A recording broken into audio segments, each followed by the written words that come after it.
بسم الله الرحمن الرحيم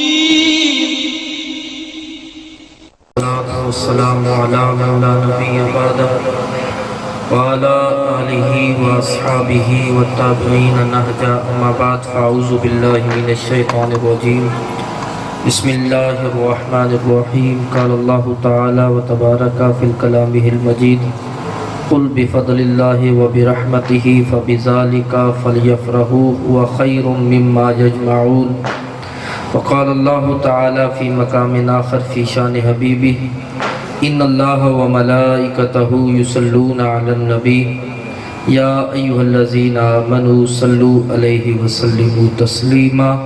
تمام دوستوں سے گزارش ہے جو پیچھے بیٹھے ہیں درود پاک پڑھتے ہوئے آگے آگے تشریف لے آئیے۔ جو اب آپ پیچھے تشریف فرمائیں ذرا آگے آگے تشریف لے آئیے، یہ درمیان میں جگہ خالی ہے، آگے آ جائیے۔ جو بالکل پیچھے اب آپ گفتگو میں مصروف ہیں، اگر ضروری گفتگو ہے تو بیٹھک میں تشریف لا جائیں، وہاں صوفے پڑے ہیں، تشریف فرما ہو کر آرام سے گفتگو فرما لیں، اور جب موقع ہو تو بے شک تشریف لے آئیے گا، باقیوں کو ماحول خراب نہ کریں، اور جنہوں نے گفتگو سننی ہے وہ آگے آگے تشریف لیں۔ درود پاک پڑھ لیجیے۔ اللہم صلی علی سیدنا و مولانا محمد معدن الجود والکرم وآلہ واصحابہ وبارک وسلم صلاۃ و سلام علیک یا سیدی یا سیدی یا رسول اللہ۔ اللہ جل شانہ کی حمد و ثنا اور حضور نبی رحمت صلی اللہ تعالی علیہ وسلم کی بارگاہ بے کس پناہ میں ہدیہ درود پیش کرنے کے بعد دعا ہے اللہ تعالی جل شانہ ہماری آج کی اس محفل کو اپنی پاک بلند بارگاہ میں شرف قبولیت عطا فرمائے۔ آپ احباب کے علم میں ہوگا کہ آج کی یہ محفل ہمارے بھائی نے اولاد ملنے کی خوشی میں سجائی ہے۔ انہوں نے نیت کی تھی کہ اللہ مجھے اولاد عطا فرمائے تو میں حضور کے ذکر کی محفل سجاؤں گا۔ یہ اللہ کا بڑا احسان ہے اہل سنت کے اوپر کہ ہم لوگ منت بھی جب مانتے ہیں تو یہ مانتے ہیں کہ ہمارا کام ہو جائے تو مصطفیٰ کا میلاد پڑھائیں گے۔ اللہ کا احسان ہے، اور آج الحمدللہ اسی سلسلہ میں یہ محفل سجائی گئی ہے۔ نکاح کے بعد اولاد کی طلب ہر شخص کی آرزو ہوتی ہے، اور یہ ایک فطری عمل ہے اور فطری امر بھی ہے کہ نکاح کے بعد اور نکاح کے مقاصد میں بھی سب سے اہم مقصد اولاد کا حصول ہے، اور یہ اولاد کا طلب کرنا اور اولاد کا حصول اور اس کی خواہش کرنا یہ صرف میرے اور آپ جیسے لوگوں کی آرزو نہیں ہے، بلکہ قرآن مجید شاہد ہے، اللہ کے پاک پیغمبروں نے بھی دعا کی ہے اپنی اولاد کے حصول کے لیے۔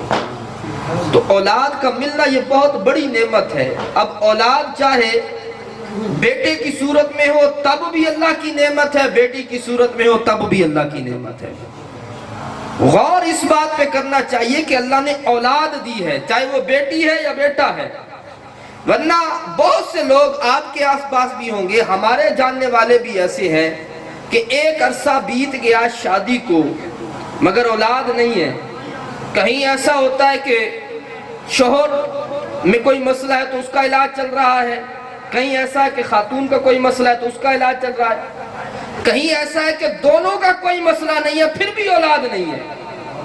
تو اولاد کا ملنا اللہ تعالیٰ کی طرف سے بہت بڑا تحفہ ہے، اور یقین جانیے کہ میں خود صاحب اولاد ہوں، آپ میں سے بھی جو صاحب اولاد ہیں ان کو اس بات کا احساس ہوگا کہ جب اولاد ملتی ہے، پہلی اولاد بالخصوص جب وہ گود میں آتی ہے، اتنی خوشی انسان کو اپنی شادی پہ نہیں ہوئی ہوتی جتنی اولاد کے ملنے پہ خوشی ہوئی ہوتی ہے۔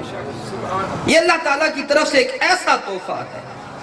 اب جس وقت اللہ اولاد عطا کرتا ہے، کسی کے ہاں اولاد کی پیدائش ہوتی ہے، اب اولاد میں یا بیٹا ہے یا بیٹی ہے، ہوتا کیا ہے ذرا تصور کیجئے گا۔ میں آپ کو ایک حدیث سنانے لگا ہوں۔ آقا کریم علیہ السلام فرماتے ہیں کہ جب کسی گھر کے اندر اولاد پیدا ہو اور وہ بیٹی ہو، بڑی پیاری حدیث، توجہ سے سنیں گے ایمان تازہ ہوگا۔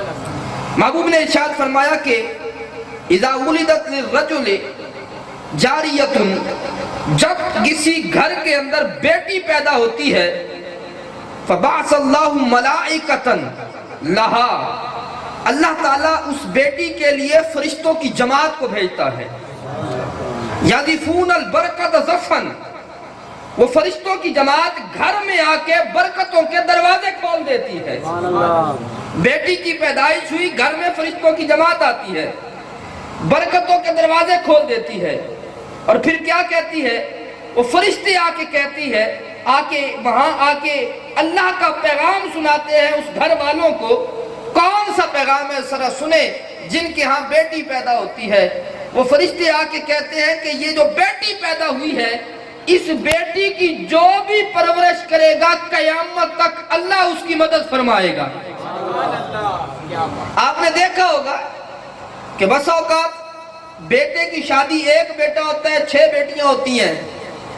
بیٹے کی شادی مشکل ہو جاتی ہے، 6 بیٹیوں کی شادیاں آسانی سے ہو جاتی ہیں. کیوں؟ کیونکہ رب نے وعدہ کیا ہے بیٹیوں کی پرورش میں مدد کرنے کا. رب نے وعدہ کیا ہے بیٹیوں کی پرورش میں مدد فرمانے کا. جہاں رب کا وعدہ ہے وہاں بھلا مشکل کیسے ہو سکے؟ اس لیے جب بیٹی آئے پریشان نہیں ہونا، یہ تو خوشی کی بات ہے. اور فرشتوں نے پیغام سنایا کہ اے بندے، رب کہتا ہے تیرے گھر میں بیٹی ہم نے بھیجی ہے، لہذا بھیجی ہم نے ہے تو تیرے ساتھ مدد بھی ہم ہی کریں گے. اب یہ بیٹی کے بارے میں اسی حدیث کا اگلا حصہ سنیے. آقا کریم نے فرمایا اذا ولد للرجل غلام، پہلے بیٹے کی بات، اب بیٹے کی بات. جب بیٹا پیدا ہوتا ہے تو گھر میں کیا ہوتا ہے؟ فبعث اللہ علیہ ملکا، اللہ تعالیٰ ایک فرشتے کو بھیجتا ہے. توجہ کیجئے، بیٹی پیدا ہوئی تھی، ملائکتاً فرشتوں کی جماعت آئی تھی. بیٹا پیدا ہوا، ایک فرشتہ آتا ہے. اور ہم کیا کرتے ہیں؟ بیٹی پیدا ہوئی تو تھوڑی بہت کوئی مٹھائی، وہ بھی جس کا دل کیا سو کیا. بیٹے پیدا ہوئے تو مبارک بادیوں کے میسج، پتہ نہیں کہاں سے کہاں، کیا سے کیا سلسلہ. بیٹی پہ اتنی خوشی نہیں ہوتی جتنا بیٹے کی پیدائش پہ، لیکن فائدہ مند زیادہ بیٹی ہوتی ہے. فرمایا جب بیٹا پیدا ہوتا ہے ایک فرشتہ آتا ہے اور آ کے کیا کرتا ہے؟ فَقَبَّلَ بَيْنَ عَيْنَيْهِ، وہ فرشتہ آ کے بیٹے کی پیشانی کے اوپر بوسہ دیتا ہے اور ساتھ کیا کہتا ہے؟ کہتا ہے فَقَالَ اللَّهُ يُقْرِئُكَ السَّلَامُ، وہ کہتا ہے اے دنیا میں آنے والے تجھے مبارک ہو، تجھے تیرا رب سلام کہہ رہا ہے. سبحان اللہ، سبحان اللہ. تو اولاد جو بھی ہو وہ گھر میں رحمتوں کا پیغام لے کے آتی ہے، برکتیں لے کے آتی ہے، اور اپنے ماں باپ بالخصوص باپ کے لیے رزق کی کشادگی کا سبب بن کے آتی ہے، چاہے وہ بیٹی ہو یا بیٹا ہو.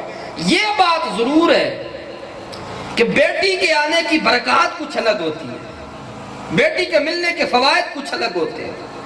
آپ دیکھیں، اگر اس بات پہ غور کریں، بیٹی جب دنیا میں آتی ہے، یہ ہمارے نظام ہو وہ الگ بات ہے.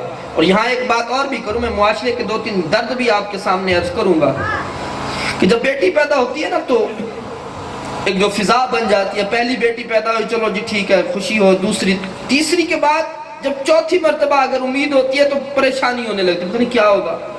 پھر اگر چوتھی بار بھی بیٹی پیدا ہو گئی تو پھر تو رونے بیٹھ جاتے ہیں لوگ، کیا ہو گیا؟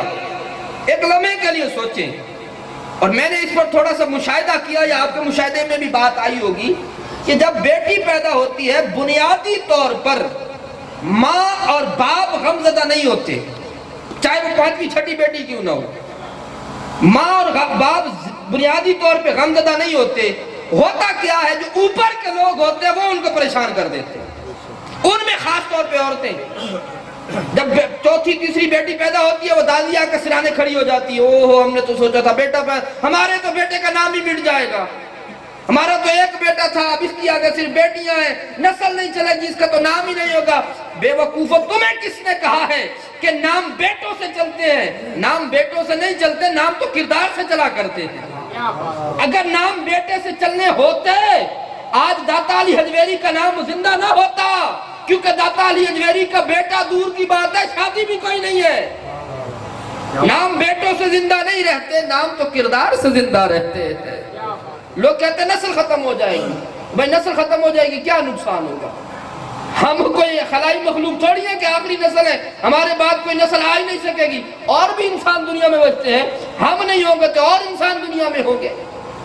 تو یہ سوچ غلط ہے اور اسی سوچ نے بڑے غلط کیے ہیں.